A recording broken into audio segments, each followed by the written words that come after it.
맞다 그랬습니다. 직분은 내용이고 직분자 할 때 자는 사람이거든요. 그러니까 우리가 아무리 이 값비싼 음식도 그 음식을 담는 그릇이 깨끗하지 못하면 그 음식 자체가 더럽혀질 수도 있고 또 가치가 없어 보이죠. 물론 성경이 우리에게 완벽을 요구하지는 않습니다. 우리가 완벽할 수도 없고 완벽한 사람도 없습니다. 근데 성경이 우리에게 이런 자질 또 품성을 말씀하는 것은 완벽이 아니고 온전을 의미해요. 온전한 그리스도의 사람들로 거룩한 주의 사역을 감당하게 하기 위한 것이다 하는 거죠. 하나님의 말씀은 틀림이 없어요. 그리고 하나님께서 우리에게 맡겨두신 직분도 잘못된 게 없습니다. 잘못됐으면 우리가 잘못된 거예요. 그러니까 말씀을 탓해서도 안 되고 하나님이 우리에게 맡겨주신 직분 자체를 탓해서도 안 돼요. 우리를 탓해야 되는 거예요. 우리가 준비되지 못했기 때문에 그런 것이다. 우리가 이게 보면 주변에서 보면 우리는 아닐 수 있는데 이렇게 다른 데 보면 직분자들이 욕을 많이 먹어요. 목사도 욕을 먹고 장로님들도 욕을 많이 먹고 권사님도 욕을 많이 먹어요. 집사님도 욕을 먹어요. 그것은 하나님의 교회가 문제가 아니고 말씀도 문제가 아니고 우리에게 주어진 목사직이나 장로직이나 권사직이나 안수집사 직의 문제가 아니에요. 직분자가 문제인 것이다. 그래서 우리가 하나님의 영광을 가리우지 않기 위해서는 성경이 분명히 우리에게 품성, 인성, 자질, 영성, 도덕성 이거를 말씀하고 있다는 거죠. 그렇죠? 오늘 본문에도 보면 초신자는 하지 마라. 예수 믿은 지 3년도 안 됐는데 목사가 되면 안 돼요. 큰일 납니다. 예수 믿은 지 3년도 안 됐는데 장로가 되면 안 됩니다. 예수 믿은 지 3년도 안 됐는데 3년밖에 안 됐는데 안수집사가 돼도 안 돼요. 그래서 우리 대한예수교회 장로회 교회법에 보면 모든 직분자는 세례받은 지 5년 이상이고요. 그 교회 출석한 지 5년 이상이에요. 그래야 복음의 일체성을 이루는 것이고 교회 정체성을 이루는 것이지 우리 교회 출석한 지 5년도 안 됐는데 여기서 장로가 되면 이게 정체성이 흔들리는 거예요. 네, 교회 정체성이 흔들려요. 우리 교회 출석한 지 5년이 안 됐는데 여기서 권사가 되면 그것도 정체성이 흔들리는 거예요. 그래서 초신자는 하지 마라. 그 다음에 뭐 하라고 그랬어요? 시험해봐라. 믿음의 비밀이 있는가를 시험해봐라. 이 직분은 계급이 아니잖아요. 누구의 어떤 영광을 위한 것도 아니고 거룩한 사역을 위한 것이기 때문에 가장 중요한 것이 믿음의 비밀. 믿음의 비밀이 두 가지죠. 하나는 뭐죠? 구원의 확신. 하나는 거듭남의 확신. 내가 아직도 거듭남의 확신이 없는데 목사가 되면 안 돼요. 큰일 납니다. 구원의 확신이 없는 사람이 목사가 되면 큰일 나죠. 그 약물이들을 다 엉뚱한 대로 끌어가는 거짓 목자가 될 가능성이 커요. 장로님들도 권사님들도 안수집사님들도 다른 직분자들도 다른 건 몰라도 구원의 확신, 거듭남의 확신이 있어야 되는 것이다. 오늘 본문 여러 가지 또 말씀하는데 가장 크게 말씀하는 것 중에 하나가 가정입니다. 가정. 감독, 그 다음에 집사, 여자 이렇게 하면서 동일하게 가정을 얘기합니다. 2절에 보면 그러므로 감독은 쭉 나가다가 한 아내의 남편이다 그랬습니다. 책망할 것이 없어야 하고 한 아내의 남편이어야 된다. 12절입니다. 12절. 집사들도 한 아내의 남편이 되고 그랬어요. 그 다음에 그 뒤 조금만 넘어가 보면 디도서는 장로들에게 하는 얘기거든요. 디도서 1장 15절도 쭉 내려가 보면 디도서 1장 6절 봅니다. 책망할 것이 없는 한 아내의 남편이며 그랬어요. 그러니까 오늘날로 말하면 목회자 한 아내의 남편, 집사 한 아내의 남편, 장로 한 아내의 남편 그랬어요. 한 아내의 남편이다. 그 말은 이것은 건강하고 경건하고 거룩한 그리고 정상적인 가정을 의미하는 거죠. 물론 우리가 고린도전서 7장에 보면 이혼, 독신, 재혼에 대해서 말씀해요. 여기선 재혼도 그럼 그만 거냐? 그건 아닌 것 같아요. 재혼은 허용이 되죠. 사별한 경우에는. 그래서 우리가 보면요. 그 목사하고 싶을 때 반드시 첨부드는 게 뭐냐면 가족관계 증명서예요. 옛날에는 주민등록 초본 그랬잖아요. 주민등록 초본이 반드시 거기에 첨부가 돼요. 우리도 그걸 안 했는데 이제 장로 장립할 때도 반드시 가족관계 증명서 넣어야 됩니다. 권사님들도 가족관계 증명서 넣어야 돼요. 초본까지 넣어야 돼요. 그래서 쭉 거기 보면 결혼한 흔적들이 있을 거 아니겠습니까? 재혼이야 뭐 상관이 있겠습니까만은 그렇습니다. 한 아내의 남편이야 된다. 그 왜 그러냐? 그 뒤에 보면 그 이유에 대해서 이렇게 말씀을 합니다. 4절에 보면 4절 5절 읽습니다. 시작. 자기 집을 잘 다스려 못 단정한 일을 복종케 하는 자라야 할지며 5절 사람이 자기 집을 다스릴 줄 알지 못하면 어찌 하나님의 교회를 돌아보려. 그 다음에 한 아내의 남편이어야 되고요. 4절에 보면 감독들은 가정을 잘 다스려야 된다. 가정. 네. 그 다음에 12절도 보면 집사들은 한 아내의 남편이 되고 자녀와 자기 집을 잘 다스리는 자입니다. 자녀를 영적으로 잘 양육하는, 그리고 우리가 디도서 1장 6절에 보면요. 더 분명하게 얘기합니다. 한번 가보죠. 디도서를 왔다 갔다 해야 됩니다. 디도서 1장 6절에 보면 우리 한번 전체 다 읽습니다. 1장 6절 시작. 책망할 것이 한 아내의 남편이며 방탕하다 하는 불순종하는 없는 믿는 자녀를 둔 자입니다. 이게 누구에게 한 거? 장로를 세울 때. 교회 장로, 교회 영적인 지도자를 세울 때는 자녀들도 봐야 된다는 거예요. 한 아내의 남편인가? 이 분명히 이 부부관계가 건강한가? 가정이 건강한가를 보고 그 다음에 그 가정의 자녀들을 보라는 거예요. 불순종하다 하는 비난을 받는 자녀를 둔 사람은 안 된다는 거죠. 그렇게 말하면 사실 우리 가운데 뭐 온전한 사람이 어디 있겠습니까? 네. 목회자도 그렇고 또 중직자도 그렇고 교회 직분자들 가운데 자녀들이 다 예수를 믿고 자녀들이 다 엄마 아버지의 그 믿음을 따라가는 그런 가정들이 사실 얼마나 있겠습니까? 많은 성경의 원리는 그거예요. 그럼 지금까지 우리가 못했으면 앞으로 그렇게 하라는 거죠. 지금까지 어떻게 하겠습니까? 지나간 거를. 그러니까 앞으로도 우리가 자녀들이 어떻게 저 목사님의 가정에 저런 자녀가 있지?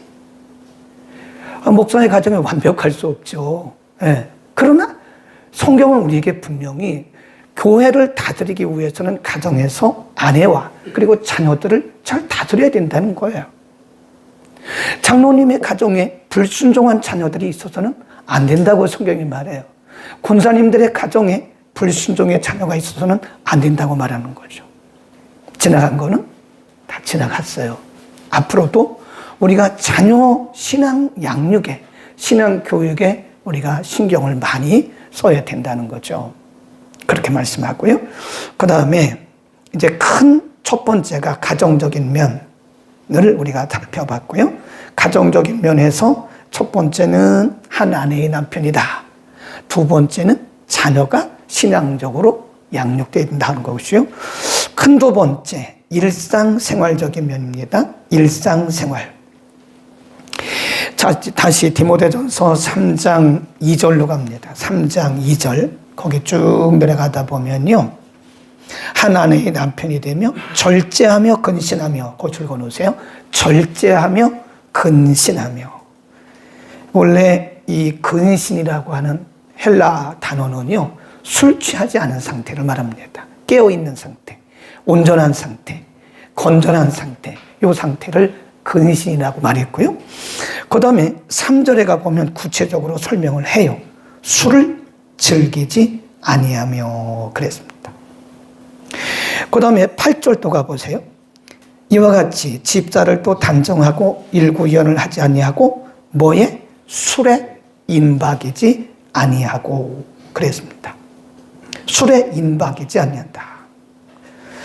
11절에 보면 절제라는 표현을 써요. 절제. 이것도 사실은 그 당시로 말하면 이게 술의 문제예요. 술의 문제.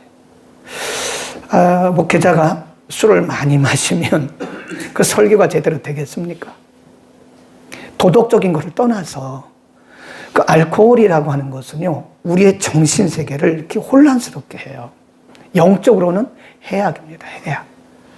어디 그 술이 그렇게 나쁜 겁니까? 영적으로는 해악이에요. 해악. 영적으로는 우리가 술을 마시고 성경을 보면 그 성경이 제대로 이렇게 풀어지겠습니까? 안 되는 거죠. 그래서 영성적으로나 우리가 도덕적인 면에 있어서 목회자는 술을 마시면 안 되죠. 장로님들 가운데 아직도 술을 마신 분이 계시면 그건 안 됩니다. 권사님들 중에서도 아직 술을 마시고 계시는 분이, 어떤 분이 이렇게 말해요. 아니, 맥주는 안 됩니까? 맥주도 술이에요. 그러면 와인, 포도주는 어때요? 포도주도 술이죠. 거기에 다 알코올이 들어가 있어요. 어떤 분은 맥주 한 잔 정도는 되지 않냐? 그거 끊으십시오. 성경이 안 된다고 그러는데 왜 그거를 자꾸 합리화하냐고. 술이라니까요. 술이에요. 집사님도 술을 마시면 안 돼요. 찬양대원들도 술 마시면 안 돼요. 제가 들은 얘기인데 우리 교회는 아니에요. 근데 우리 교회 중에도 있을 수가 있어요. 찬양대원인데 토요일에 그렇게 술을 많이 마신대요. 그 눈을 보면 눈이 뻘게 있대잖아요. 스스로 자기에게 면죄부를 주기 위해서 찬양대에서 찬양을 하는 거예요. 나는 하나님, 찬양대 찬양하니까 괜찮겠죠? 그건 스스로 자기에게 면죄부를 주는 거지 성경은 거기에 그렇게 말씀하지 않아요. 교사들도 술을 마시면 안 됩니다. 일반 평신들도 술은 우리에게 조금도 유익이 안 돼요. 아직도 이 문제를 해결하지 못했다면 금식하십시오. 제자 훈련을 철저하게 받은 안수 집사님이에요. 한 번은 저를 찾아왔어요. 제 강의 중에 그런 얘기를 많이 하거든요. 목회적인 얘기. 술은 강의하다가 나왔으니까 했죠. 일부러 한 건 아니고 술은 우리 영적 생활에 하등에 도움이 안 됩니다.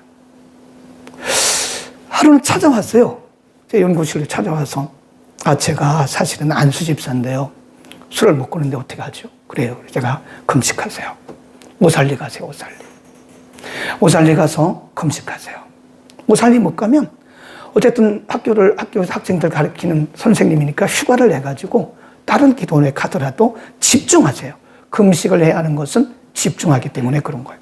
집중해서 아무도 만나지 말고 전화기 다 전원 끄고 하나님과 대화하면서 말씀 묵상하면서 기도하세요. 그러면 하나님이 힘을 주실 거예요.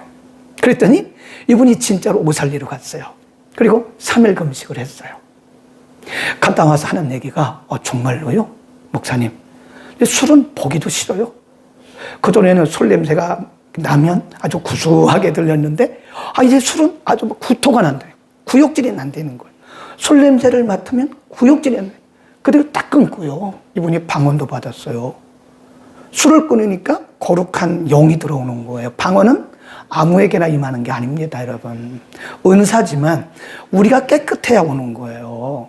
그래서 방언 받기 전에는 반드시 회개가 먼저 터져요. 회개가 안 터지고 방언 터지는 경우는 아주 드뭅니다. 간혹 그렇게 아주 불가항력적으로 임하는 경우도 있어요. 그런데 대부분 회개하고 나서 방언이 와요. 그러니까 이 안수 집사님은 2개를 다 받은 거예요. 금식하면서 방언도 터지고 술도 끊고. 그러면 담배는 어떤가요? 담배도 끊어야 돼요. 그래서 우리 대한예수교 장로의 교회법에 보면요, 목사, 장로, 권사, 안수 집사 거기 자격 요건에 주초를 하는 자는 해당 사항이 없어요. 지옥 가고 이런 문제가 아니라 우리의 경건상의 건덕상의 문제인 거예요. 거룩한 사역을 감당한 우리들이 고린도전서 3장에 보면 너희는 성령이 거하시는 Temple of the Holy Spirit, 성령의 존이라고 해요. 성령의 존. 우리 안에 성령이 계시는데, 여기 성령이 계시는데 여기다가 알코올 넣고 담배 피고 그러면 되겠습니까? 그러니까 절제해야 된다, 그런 얘기고요. 그 다음에 큰 네 번째입니다. 품성, 그렇게 써놓으세요. 첫 번째는 가정적인 면, 두 번째는 일상적인 면, 세 번째입니다. 세 번째는 품성, 성품, 인성적인 면이다, 그랬어요. 2절로 갑니다. 그러므로 감독은 책망할 것이 없으며 한 아내의 남편이 되며 절제하며 근신하며 거기다 줄거려 있어요. 아담하며 그 말은요, 예의 바른 거를 의미합니다. 예의 바른 거. 저는 그렇게 생각합니다. 성령이 충만하고 믿음이 충만하고 말씀이 충만하면 한 사람들의 공통점이 뭐냐? 예의가 바라요. 함부로 말하지 않습니다. 굉장히 예의 바라요. 예수님도 보세요. 얼마나 예의 바른데. 우리가 번역을 회개하라 이렇게 나와서 그렇지, 사실은 원문에 보면 회개하십시오예요. 회개하십시오. 일어나 가십시오. 이렇게 말했지. 30대에서 33살짜리 청년 예수님이 어른들한테 회개해, 일어나 가, 그렇게 말씀하셨겠어요? 우리가 아담도 보면 이방인들을 대할 때 보면 굉장히 예의가 바릅니다. 아브라함, 모세 다 보면 이방인들을 대할 때 다 이렇게 예의가 바랐어요. 그게 아담이에요. 아담이란 말은 예의가 바른다. 저는 그렇게 생각합니다. 진정한 영성 있는 크리스찬들은 예의가 있어요. 예의. 어린 애에게도 예의를 갖춰야 됩니다. 네. 어린애라고 해서 말을 함부로 하지 마세요. 이렇게 보면 자기보다 나이가 어리다고 해서 반말을 막 하는 분들이 있는데, 저는 그거를 좋게 보지를 않아요. 교회에서도 막 반말하지 마세요. 교회가 어딘데. 우리 다 같이 그리스도의 몸에 붙어 있는 지체들이에요. 그리고 말을 예의 조리 있게 하십시오. 말을 조리 있게, 같은 말이라도 예의 있게, 항상 겸손하게, 아담하게. 애들에게도 그렇게 하면 안 돼요. 교회에서는 김군목 그렇게 해요. 우리 자녀들에게도, 아니면 우리보다 나이가 어린 사람에게도 그렇게 말을 함부로 하는 게 아니고 반드시 님자를 붙여서 존칭을 넣어주시기를 바랍니다. 그 다음에 3절에 보면요, 또 그렇게 말을 좀 합니다. 구타하지 아니하고 그랬습니다. 오직 관용하며. 이 구타한단 말은요, 무력을 쓰는 거예요. 목사가 구타하면 되겠습니까? 가정에 가서. 근데 이렇게 보니까요, 상담하는 분 얘기를 들어보니까 구타받는 분들도 많이 있더라고요. 가정에서 구타당하는 남편도 있고 구타받는 그 부인들도 있더라고요. 그런 걸 보면 우리가 얼마나 중요한 부분들을 놓치고 있는가 하는 거고요. 그 뒤에 보면 관용하며 그랬습니다. 관용한 말은 우리가 마음을 넓게 갖는 거죠. 그리고 다투지 아니한다 그랬습니다.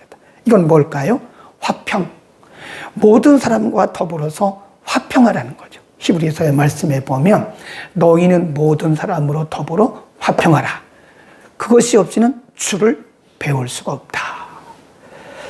예수님도 마태복음 5장에서 화평케 하는 자는 복이 있다 그랬어요. 화평케 하는 건 뭐죠? 피스메이커예요. 우리가 트러블 메이커가 되면 안 됩니다. 어떤 사람이 오면 분위기가 너무 좋아져요. 그 사람만 오면 아주 분위기가 좋아져요. 근데 그 사람만 오면 분위기가 썰렁해져요.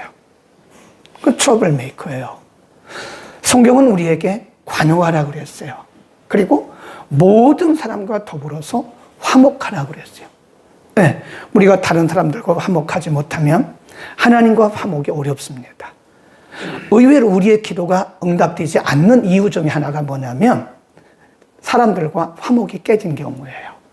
그래서 예수님도 그랬잖아요. 너희가 제단 앞에 제물을 드리려고 하다가 형제에게 원망 들을 만한 일이 생각나거든 제물을 제단 앞에 두고 가서 그 형제와 화목하고 와서 드리라는 거예요. 그러니까 기도도 마찬가지예요. 그러니까 여러분, 우리가 하나님 앞에 드리는 기도가 응답되기를 바란다면 우리 인간관계도 돌아봐야 됩니다. 내가 혹시 누구한테 원망 들을 만한 일을 하고 있는가? 내가 누구에게 상처를 주고 있지는 않는가? 내가 누군가 지금 얽힌 부분이 있는가? 이거 풀어야 돼요. 네. 베드로전서에 보면요, 베드로도 그런 말을 했어요. 너희의 기도가 막히지 않기 위해서 너희 아내와 화목하라. 부부간에도 이게 막혀버리면 우리의 기도가 막힌다니까요. 베드로전서에서 베드로 사도도 그런 말씀을 했어요. 부부관계도 화목해야 돼. 가정에서 가족 간의 자녀들과의 관계도 화목해야 됩니다. 네. 가정에서 부모가 막히면 부모가 드리는 기도가 이게 막힌다니까요. 자녀들과도 화목해야 돼. 이웃들과도 안 믿는, 비록 비신자일지라도 화목해야 됩니다. 그렇지 않으면 우리의 기도가 콱콱 막히는 거예요. 네. 기도가 막히지 않기 위해서, 하나님과의 관계가 막히지 않기 위해서 우리가 화목한 삶을 살기 위해서는 내가 죽으면 됩니다. 내가 죽으니까요, 화목해지더라고요. 내가 여전히 살아있으면 화목은 힘들어요. 왜냐하면 내 소리가 나야 되니까. 내 주관이 나와야 되고 내 고집이 나와야 되기 때문에 화목이 어렵더라고요. 그러니까 사도 바울도 말하기를 나는 날마다 죽노라. 그러니까 영성훈련이라는 게 뭐냐? 뭐 많은 것을 알고 뭐 환상을 보고 저는 그거를 영성이라고 말하지 않습니다. 그건 영성이 아니에요. 영성은 내가 죽는 게 영성이에요. 나를 죽이는 거, 나. 우리가 금식하는 이유가 뭐죠? 나를 죽이려고 금식하는 거예요. 우리의 어떤 특별한 목적이 있어서 금식할 때도 있지만 사실은 나를 죽이려고 금식. 하나님, 내가 보니까 여전히 내가 살아있어요. 예수님 말씀하기를 누구든지 나를 따라오려거든 자기를 부인하고 자기 십자가를 지고 나를 따르라 그러는데, 하나님, 저는 제 십자가를 지지 못하는 게 뭐 때문에 그런 거죠? 자기 부인이 안 된 거예요. 여전히 내가 살아있는 거예요. 그러면 내가 그리스도의 제자가 되기가 어렵다는 겁니다. 그러니까 순종의 훈련을 하잖아요. 제가 처음에 이거 하면서 얘기했던 이거 순종 훈련이다. 우리가 뭐 다 아는 거죠. 반복하는 거죠. 그러나 여기까지 오시라고 말씀한 것은 못 오면 가정에 들어가 일어나서 메모하라고 하는 거는 순종 훈련이에요. 순종 훈련. 네. 우리가 가끔 보면 단기 선교 가잖아요. 단기 선교. 국내도 가든 국외도 가든 그때 리더가 4주 동안 훈련시키는 게 뭔지 아세요? 그게 순종 훈련입니다. 리더에게 순종하지 않고는 단기 선교 가봤자 사단의 밥이 됩니다. 사단이 그냥 휘둘러요.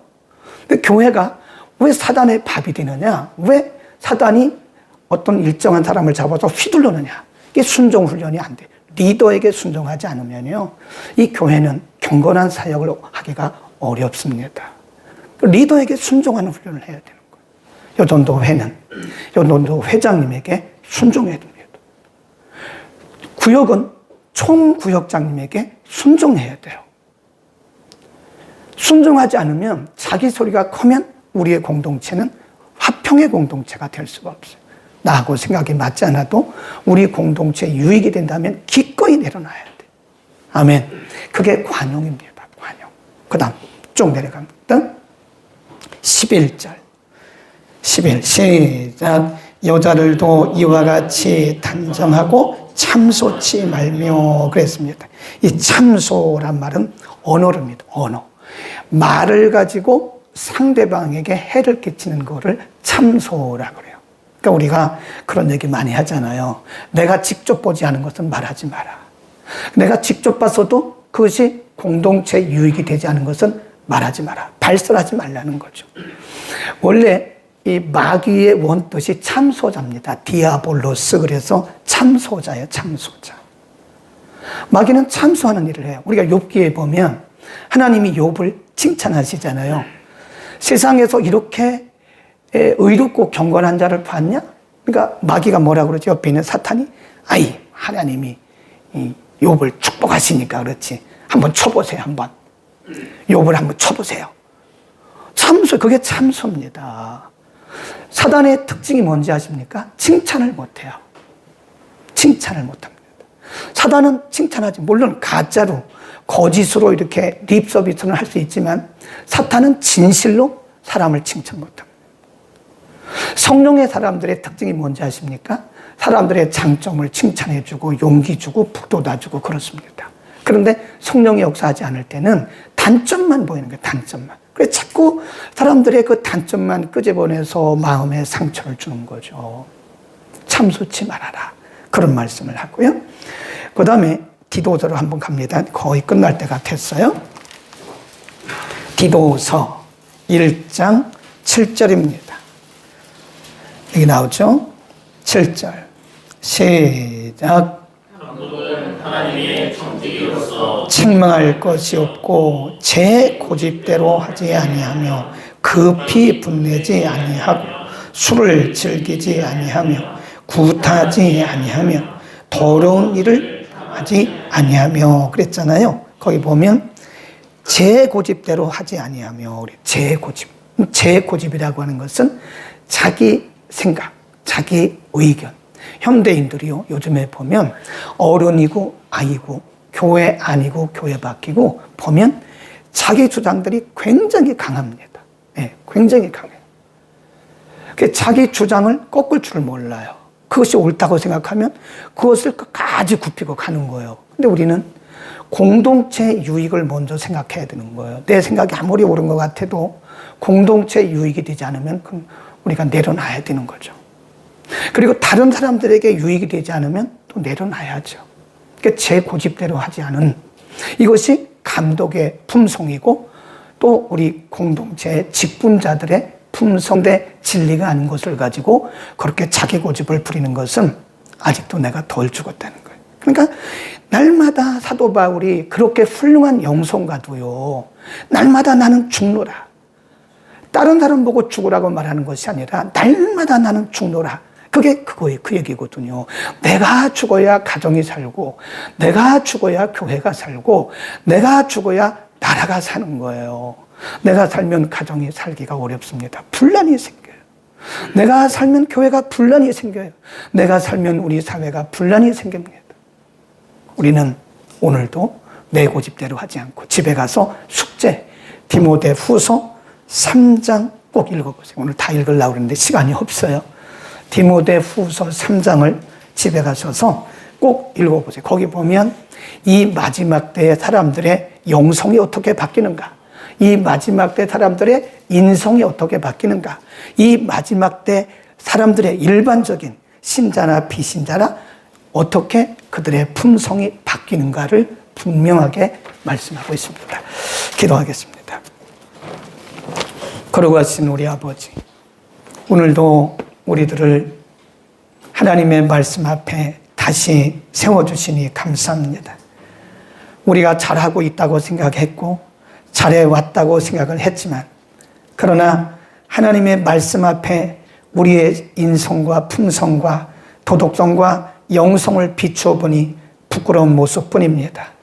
하나님, 과거는 모두 다 은혜의 지우개로 치워주시고 이제부터 잘하겠습니다. 하나님 말씀대로 하겠습니다. 우리들에게 가르쳐 주신 말씀대로 할 수 있도록 믿음의 용기와 담력을 통하여 주옵소서. 누구든지 나를 따르려거든 나의 제자가 되려거든 자기를 부인하고 자기 십자가를 지고 나를 따르라고 말씀하신 주님, 날마다 우리 자신을 부인하고 우리 각자에게 맡겨주신 십자가를 지게 하옵소서. 모든 사람과 더불어 화평함을 누리게 하기 위해서 넓은 마음, 관용하는 마음을 우리들에게 허락하여 주옵소서. 화평케 하는 자가 복이 있다 하였사오니 우리 자신을 포기하고 낮추고 우리 자신을 죽임으로써 가정이 평화하게 하시고 교회가 평화하게 하시고 이 사회가 평화하는 일에 우리들을 써 주옵소서. 예수 그리스도의 이름으로 기도드립니다. 아멘.